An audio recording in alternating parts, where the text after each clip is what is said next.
بسم اللہ الرحمن الرحیم۔ السلام علیکم، نور اللہ آپ کی خدمت میں حاضر ہے۔ نواز شریف کے راستے صاف، لیکن سپریم کورٹ کے ایک فیصلے نے جنرل باجوہ اور جنرل فیض حمید کے خلاف خطرے کی گھنٹی بجا دی ہے۔ نواز شریف صاحب مشاہد حسین کا مشورہ مانیں گے یا نہیں مانیں گے؟ ویسے تو گڈ کاپ اور بیڈ کاپ بھی بدل گئے ہیں، وہ جو پہلے تھے نا، ایک ادھر اور ایک ادھر، وہ بدل گیا۔ وہ کیا کہانی ہے وہ بھی میں آپ کے ساتھ شیئر کروں گا۔ کاغذات نامزدگی مسترد ہو رہے ہیں، منظور ہو رہے ہیں، دھڑا دھڑ ہو رہے ہیں، سپریم کورٹ میں کیسز چل رہے ہیں۔ سپریم کورٹ میں لیول پلینگ فیلڈ کا بھی کیس چل رہا ہے، سپریم کورٹ میں بلے کے نشان کا بھی پرسوں دوبارہ سنا جائے گا، 10 تاریخ کو سنا جائے گا۔ پی ٹی آئی کے اتنے سارے کاغذات منظور کیسے ہو رہے ہیں؟ کہانی تو یہ بھی ہے نا۔ پی ٹی آئی نے جب لوگ جمع کرانے گئے ہیں ان کے کاغذات، تو ایک بڑا ایشو بنا جس میں یہ ہوا کہ ہمارے تجویز کنندہ اور تائید کنندہ دونوں کو غائب کر دیا گیا ہے، اٹھا لیا ہے، پکڑے گئے ہیں، لے کر نہیں آ رہے، نہیں پیش ہوئے۔ تو بہت سارے کیسز میں یہ ہو رہا ہے کہ ان کے کاغذات نامزدگی اس لیے مسترد ہوئے ہیں کہ ان کے تجویز کنندہ اور تائید کنندہ دونوں پرپوزر جو تھے وہ وہاں پر نہیں پہنچے ریٹرننگ آفیسر کے سامنے، اور انہوں نے باقی کاغذات دیکھے بغیر، باقی کوئی آبجیکشن لگائے بغیر، یہ میجورٹی کیسز میں ایسا ہو رہا ہے، اور وہ کاغذات مسترد کر دیے صرف اس بیس پر، ایک پوائنٹ پر، کہ تجویز کنندہ اور تائید کنندہ نہیں آئے۔ اچھا، اب چونکہ باقی کوئی آبجیکشن ہوا ہی نہیں ہے، تو اب جب اپیل میں جاتے ہیں وہاں پر وہ کہتے ہیں جناب کیا آبجیکشن کیا جی، تجویز کنندہ اور تائید کنندہ نہیں آئے ہو، کہاں ہے؟ یہ آگے جی، دونوں سامنے آتے ہیں، ویریفیکیشن ہوتی ہے اور ٹھک کاغذات منظور۔ تو یہ بڑی سمارٹ موو ہے پی ٹی آئی کی طرف سے کہ انہوں نے اپنے، اگر اس طرح سے یہ پلان کر کے کیا ہے تو یہ ان کا بڑا اچھا ایک ان کا کام بن گیا ہے کہ ان کے اتنے ڈھیر سارے کاغذات نامزدگی ایکسیپٹ ہوتے جا رہے ہیں، جو کہ سپریم کورٹ میں بھی کیس چل رہا ہے۔ کھوسا صاحب ادھر ادھر کی باتیں مار کے وہ کیا کہتے ہیں اس کو، کہانیاں سناتے ہیں، یوں ہو گیا جی عمران خان کو آؤٹ کیا جا رہا ہے، پی ڈی ایم کی حکومت ہمارے خلاف تھی، لیکن اصل بات پر نہیں آتی جب وہ پوچھتے ہیں کہ کتنے لوگوں نے کاغذات جمع کرائے اور کتنے لوگوں کے منظور ہو گئے۔ 76.18% تقریباً جو ہے ان کے لوگوں کے کاغذات منظور ہوئے۔ تو جسٹس صاحب نے پوچھا ان سے، انہوں نے کہا آپ کیا چاہتے ہیں کہ 100% لوگوں کے کاغذات نامزدگی منظور ہو جائیں؟ ظاہر ہے ان کے پاس اس کا کوئی جواب نہیں تھا۔ بہت سارے آبجیکشنز ہیں نا، اپنا عمران خان صاحب کا اپنا جو کاغذات نامزدگی ان کے اپنے مسترد ہوئے ہیں، اس کی وجہ یہ کہ ان کے تجویز کنندہ اور تائید کنندہ دونوں اس حلقے کے نہیں ہیں جہاں سے انہوں نے کاغذات نامزدگی جمع کرائے ہیں، وہ ریجیکٹ ہو کے، ظاہر ہے اب اس کو کسی بھی اپیل میں چلے جائیں وہ نہیں ایکسیپٹ ہو سکتے نا۔ تو اس طرح کے مسائل ہیں، اسی طرح اور لوگوں کے ہیں۔ پرویز الہی صاحب اور ان کی اہلیہ محترمہ کیسرا الہی صاحبہ کے کاغذات نامزدگی مسترد ہو گئے ہیں۔ اچھا، انہوں نے اپیل کی ہوئی تھی لیکن اس میں بھی وہ ایشوز جینونلی ایسے سامنے آئے ہیں، اس کی بنا پہ مسترد ہو گئے ہیں۔ کچھ لوگوں کے ایکسیپٹ ہو رہے ہیں، کچھ کے نہیں ہو رہے ہیں، لیکن اصل مسئلہ اب ٹکٹوں کا مرحلہ آ جائے گا کہ ٹکٹس کس کس کو ملنے ہیں۔ اچھا، یہ ایک تو بڑا مرحلہ ہم سب بار بار بات کرتے ہیں نون لیگ کے لیے نا، پاکستان مسلم لیگ نواز کے لیے، کہ ان کے پاس چونکہ رش زیادہ ہے، 2-3 ریزنز ہیں، کینڈیڈیٹس زیادہ ہیں اے، اور بی ان کی کمٹمنٹس ہیں مختلف لوگوں سے، اور لوگوں مطلب مختلف پارٹیوں سے، کہ کیسے مطلب مولانا فضل الرحمان کے ساتھ انہوں نے اتحاد بنانا ہے، کاف لیگ کے ساتھ ہے، ایم کیو ایم کے ساتھ ہے، آئی پی پی کے ساتھ ہے سب سے امپورٹنٹ۔ تو یہ ایشوز ہیں جہاں پر ان کے لیے مسائل ہیں، تو وہ، لیکن یہ صرف اکیلی وہی پارٹی نہیں ہے، نون لیگ نہیں ہے، ایون آئی پی پی میں مسائل ہے۔ آئی پی پی میں کے پی سے اب ان کی وہ جو ان کے صدر کی وہاں کی آڈیو آئی ہے کہ وہ یہ کہہ رہے ہیں کہ ہمیں تو عمران خان نے کہا تھا جیسے تم نے کہا ویسے سارے ہو جائیں گے، لیکن اب لائرز فورم کے صدر کی ادھر سے کے پی سے، تو وہاں سے وہ، لیکن انہیں ٹکٹ نہیں ملے۔ وہ کہہ رہے ہیں جی جو موجودہ عارضی چیئرمین ہے ہمارے، ڈمی چیئرمین، کیونکہ میرا خیال ہے ان کا بھی ابھی مستقبل کلیئر نہیں ہے، الیکشن کمیشن کے فیصلے کی روشنی میں ہوگا، تو وہ میرا فون ہی نہیں سن رہے 3 دن سے۔ وہاں پر بھی آپس میں جھگڑے ہیں کہ کس کو ٹکٹ ملنا ہے، کس کو نہیں ملنا، لوگ اسلام آباد گئے ہوئے ہیں، وہاں پر باتیں ہو رہی ہیں، تو یہ ساری چیزیں چل رہی ہیں۔ ان کے بھی کوئی لوگ اسلام آباد میں بیٹھ کر ڈیسیژن کر رہے ہیں، کچھ لاہور میں بیٹھے ہیں، تو یہ سارے مسائل چل رہے ہیں۔ نون لیگ کے لیے ظاہر ہے سب سے زیادہ مسائل ہیں، لیکن یہ 11 جنوری تک ٹکٹس فائنل ہونی ہے کہ کس کس کو ٹکٹس مل رہی ہیں، اور اس میں سب سے اہم جو ہے وہ مسلم لیگ نون کی جب ہم بات کریں تو آج کا ایک بڑا فیصلہ جو تھا وہ تھا نواز شریف صاحب کی نااہلی کے حوالے سے۔ نواز شریف صاحب کو تاحیات نااہل قرار دیا گیا تھا، لیکن اس کے بعد وہ قانون سازی بھی ہوگی نئی، تو عدالت نے وہ پرانے والا فیصلہ اڑا دیا ہے۔ اب نواز شریف صاحب الیکشن لڑنے کے لیے اہل ہے، جو آخری ایک تلوار لٹکی ہوئی تھی کہ تاحیات نااہلی جو تھی اب وہ ختم ہو گئی ہے، تاحیات نااہلی ہو ہی نہیں سکتی۔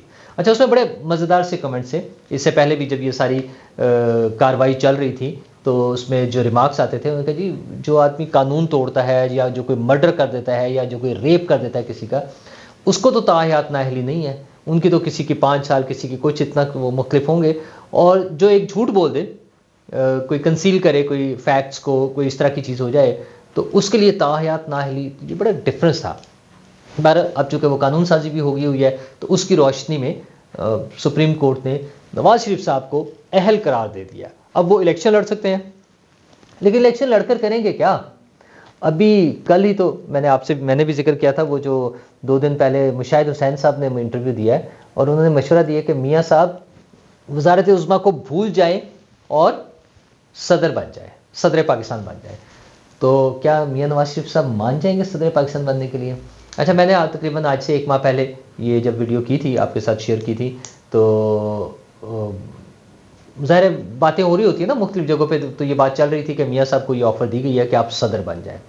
لیکن کل پھر اب آ کر اگر مشاہد حسین سید صاحب یہ انٹرویو دے رہے ہیں اور یہ مشورہ دے رہے ہیں تو اس کا مطلب یہ ہے کہ میاں نواز شریف صاحب ابھی تک یہ بات مانے نہیں ہیں صدر والی. وہ کہیں نہ کہیں باتیں ابھی بیچ میں گول چل رہی ہیں. اچھا، لیکن یہ فیصلہ جو ہے یہ ان کا حوصلہ اور بڑھائے گا. اب وہ ان کی بات ماننے اور نہ ماننے میں جو فرق تھا وہ اور زیادہ بڑھ جائے گا. 2 چیزیں ہوں گی. ایک تو 2 لوگوں کے لیے سب سے بڑا خطرہ آ گیا، وہ ہیں فیض حمید اور جنرل باجوہ، قمر باجوہ. وہ کیسے؟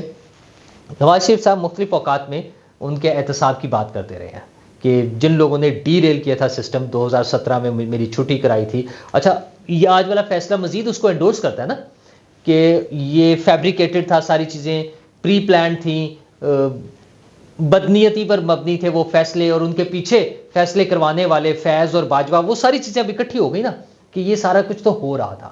تو نواز شریف صاحب کو جو ہی کوئی سپورٹ ملتی ہے ایسی لیگل، وہ کلیئر ہوتے ہیں، ان کے الزامات ختم ہوتے ہیں، ان کی سزا ختم ہوتی ہے، تو انہیں مزید اسٹرینتھن کرتی ہیں یہ باتیں. تو نواز شریف صاحب ایک تو اپنے اس مطالبے پر دوبارہ آ سکتے ہیں. ظاہر یہ کچھ جب لوگ ان سے ملتے ہیں، بات کرتے ہیں، اس حوالے سے بھی ہوتا ہے کچھ سورسز سے بھی کہ میاں صاحب اس مطالبے پر دوبارہ آ رہے ہیں کہ جناب ان دونوں کو پکڑیں جو ملزمان تھے. اچھا، اس میں کچھ ججز بھی آ جائیں گے، یہ سارا ہوگا. اور دوسرا یہ کہ اگر میاں صاحب جب اتنے اسٹرینتھن ہو رہے ہیں اور انہیں نظر آ رہا ہوگا کہ اور کوئی آپشن نہیں ہے اور وہ سیٹس مناسب سا ایک نمبر لے لیتے ہیں جس میں اپنی سمپل میجورٹی یا وہ اتحادی حکومت بنانے کی پوزیشن میں ہوں گے، تو پھر بھی وہ شاید بہت ساری باتیں نہ مانیں. اور یہ جو وزیر اعظم کی بجائے صدر والی ہے نا، اس کے لیے وہ شاید تھوڑا سا مزید ریزسٹ کریں. کیونکہ ایک تو ان کا پرابلم یہ ہے کہ وہ کہتے ہیں کہ ایک دفعہ تو میں نے وزیر اعظم بننا ہے، میں بعد میں چاہے چھوڑ دو. اچھا، اس میں پھر کون آتے ہیں؟ شہباز شریف آتے ہیں یا کیا سسٹم چلتا ہے؟ کچھ لوگوں کو تو خواہش تھی کہ مریم بھی آ جائیں، لیکن وہ بھی مشکل لگتا ہے. اگر شہباز شریف نے آنا ہے تو ایک تو پاسبلٹی یہ ہے کہ وہ وزیر اعظم بن جائیں. وہ جو ضد ہے نا کہ نہیں نواز شریف کو نکالا ہے، تو نواز شریف واپس آ کے دکھا رہا ہے. اچھا، وہ بار بار پہلے بھی انہوں نے ان کا کم بیک جو ہوا ہے اس حوالے سے ہمیں لگتا ہے کہ وہ پھر دوبارہ ریزسٹ کریں گے، انسسٹ کر سکتے ہیں کہ نہیں میں نہیں بننا ہے، وہ بن جائے. لیکن ایک چیز بڑی مزیدار ہو رہی ہے، وہ ہے گڈ کاپ اور بیڈ کاپ والی تبدیلی. ایک ٹائم تھا کچھ عرصہ پہلے تک جب یہ ہوتا تھا کہ شہباز شریف صاحب ہر بات مان رہے ہوتے تھے اسٹیبلشمنٹ کی، وہ راتوں کی ملاقاتیں چودھری نثار صاحب کے ساتھ بھی اور ادروائز بھی ساری جو ہے نا، اور نواز شریف صاحب اڑ جاتے تھے، وہ کہتے تھے نہیں یہ کام نہیں ہونا. اس مرتبہ ایک ٹوسٹ آیا، اور وہ ٹوسٹ تازہ ترین یہ ہے کہ وہ گڈ کاپ بیڈ کاپ بدل گیا ہے. اب نواز شریف صاحب ساری باتیں مان رہے ہیں. یہ تو ایک الگ ایشو ہے نا کہ پرائم منسٹر کیسے بننا ہے، وہ تو الیکشن کے بعد کی بات ہے. آج کی ڈیٹ میں جو ڈیسیژنز ہو رہے ہیں وہ لوگوں کو جن کو ٹکٹس دینے تھے، جن کے ساتھ کمٹمنٹس تھیں، وہ چاہے وہ یاد ہے پرانے جنہوں نے سپورٹ کیا تھا سندھ ہاؤس میں بھی جا کے بیٹھے اور وہ سارے وہ لوگ، اور آئی پی پی سے جو ڈیل ہو رہی ہے، جو بات چیت ہو چکی ہے. چلے ڈیل اگر ہم اس کو لفظ ڈیل نہ بھی کریں، کچھ لوگوں کو اس پر اعتراض ہوتا ہے کہ وہ ڈیل نہیں ہے. چلے جو کمٹمنٹس ہیں یا جو بات چیت آپس میں، نواز شریف صاحب وہ پوری کرنے کو تیار ہیں. وہ کہتے ہیں جی کر دیں، یہ میری پارٹی کے لوگ اڑا دیں اور ان کو دے دیں ٹکٹ، جس چیز کو دے دیں کریں. اچھا، ان کو ہی سو کانفیڈنٹ کہ اس کے بغیر بھی وہ کہتے ہیں میں ہمارے نمبرز پورے ہو جائیں گے. لیکن شہباز شریف صاحب نہیں مانتے ہیں. اور شہباز شریف صاحب کے ساتھ پارٹی کے دوسرے لوگ، خصوصاً رانا ثناء اللہ صاحب کا نام آتا ہے کہ یہ دونوں مل کے چل رہے ہیں، اور وہ کہتے ہیں کہ نہیں بھائی جان، اپنی پارٹی کے لوگ جو ہمارے ساتھ کھڑے تھے ان کو ساتھ لے کے چلیں. مطلب وہ فیصل آباد میں جو ڈیسیژن ہوا ہے، اور ایک دو جگہوں پر ایسے ہیں جس پہ شہباز شریف صاحب شدید ریزسٹ کر رہے ہیں پارٹی کے اندر، اور یہی وجہ ہے کہ ابھی تک فارمل اناؤنسمنٹ جو ہے ٹکٹس کی وہ نہیں ہو پا رہی ہے. میاں صاحب تیار ہیں، تو یہ ایک مزیدار سی تبدیلی ہے، چاہے وہ ایک خاص فیز کے لیے کہ ٹکٹس کے حوالے سے. تو میاں صاحب ساری باتیں ماننے کو تیار ہیں. وہ کہتے ہیں جی جو ہماری کمٹمنٹس ہوئی ہیں ساری پوری کر دیں، اور الیکشن ہونے دیں، آگے چلیں. اس وجہ سے کوئی نہ آئے کہ جی ہم نے جو کہا تھا وہ نہیں کیا، ہم سارا کچھ کر رہے ہیں. لیکن جب جیت جائیں گے پھر وہ کسی کی نہیں سنیں گے، پھر وہ اپنی مرضی کریں گے. اگر وہ حکومت بنانے کی پوزیشن میں آ گئے تو پھر کوئی نہیں ان کو اس بات پہ کنونس کر سکے گا کہ نہیں جی آپ پرائم منسٹر نہیں صدر بن جائیں. اگرچہ صدر کا عہدہ بھی بڑا ہی اہم ہے، اور وہ کیوں اہم ہے اور وہ کس طرح ہو سکتا ہے اس پہ میں نیکسٹ کسی اس میں بات کر لوں گا آپ سے. صرف اتنا سا بتا دوں کہ وہ یاد رکھیے گا، آصف زرداری صاحب صدر پاکستان تھے، ٹھیک ہے، تو وہ اگر صدر بھی ہوں گے نا وہ بہت بھاری ہوں گے، وہ اتنے آسانی سے مینیجیبل نہیں ہوں گے، اور پھر وہ اپنی مرضی کریں گے. اور پھر جو میں نے کہا نا کہ گھنٹی خطرے کی باجوہ اور فیض حمید کے لیے، تو یہ گھنٹیاں بجتی رہیں گی. الیکشن کی طرف ہم آگے جا رہے ہیں، چیزیں بڑی تیزی سے آگے جا رہی ہیں. 11 تاریخ کو پارٹی کے وہ ٹکٹس بھی فائنل ہو جائیں گے، 13 تاریخ کو انتخابی نشانات فائنل ہونے ہیں، اور اسی دوران میں یہ بھی فائنل ہونا ہے کہ ہم نے الیکشن کرانے ہیں. جو ابھی تک ظاہر یہی ہے، لیکن وہ جو شکوک و شبہات ہے نا، سپریم کورٹ کی سینٹ کی قرارداد، مولانا فضل الرحمان کا بیان اور اس طرح کی چیزیں ساری، یہ جو ہے بڑی امپورٹنٹ چیزیں ہیں. لیٹس ہوپ کہ الیکشن ہو جائیں، پرامن ہوں، اور ان کے نتیجے میں جو حکومت بنے وہ میرے، آپ کے، ہم سب کے کام کرے. شکریہ.